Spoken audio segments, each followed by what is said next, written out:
It's essential for fueling your car so you can get help or bug out of an unsafe disaster zone. It's critical for generators and countless other important tools. Fuel is an essential part of any preparedness plan, but all too often, fuel is the weak link that fails during an emergency.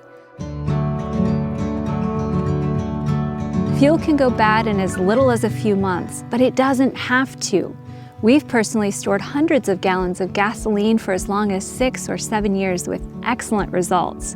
And we're going to show you our 6 principles of long-term storage so your fuel doesn't fail when you need it the most. To start with, you want to make sure that your tanks are topped off as much as possible, not overfilled, but topped off, because the more airspace there is in there, the more potential for condensation, and that means water in your fuel, and that is not good. But also storing in a location that is covered and dry, where there's the least amount of potential for water to get in there. Water gets absorbed by ethanol in the fuel, and that creates all kinds of issues. When you go to the gas station to get your fuel, do yourself a big favor and get non-ethanol gas. It'll save you so many heartaches and so many problems. And if you're having trouble finding non-ethanol, there's a website in the description that may provide some guidance on gas stations in your area where you can find it. Fuel containers. Most of you are probably going to be using 5-gallon fuel containers just because they're easy to use. These are my favorite by far, the no-spill containers. But if you're storing a larger amount of fuel, then you might want to go with a metal 55-gallon drum that's made for oil or gas. Heat speeds up fuel degradation.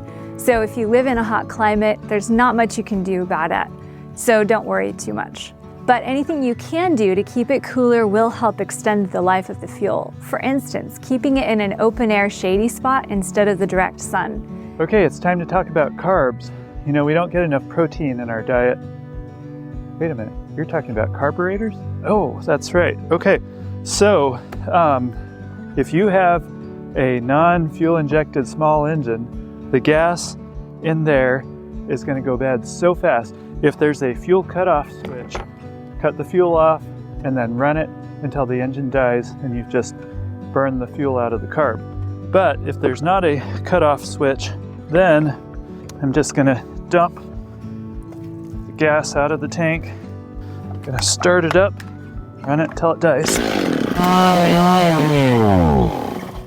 Another thing you want to do is add a good fuel stabilizer to any fuel that you're wanting to store. It's super important, and this is the best stuff that I know of, PRI-G for gasoline. They also make PRI-D for diesel. It's industrial grade stuff, and we have used it personally for like 25 years or more.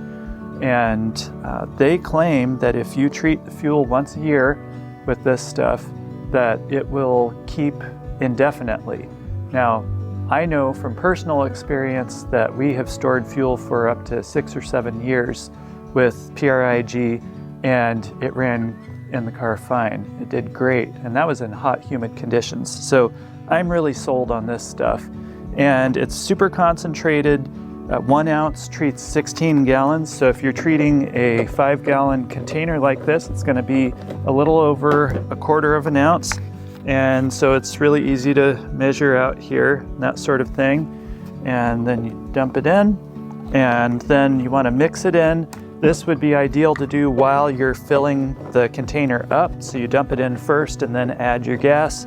But if you do it after the fact, there are ways to agitate it. Obviously, with a 5-gallon container like this, you can agitate it like this.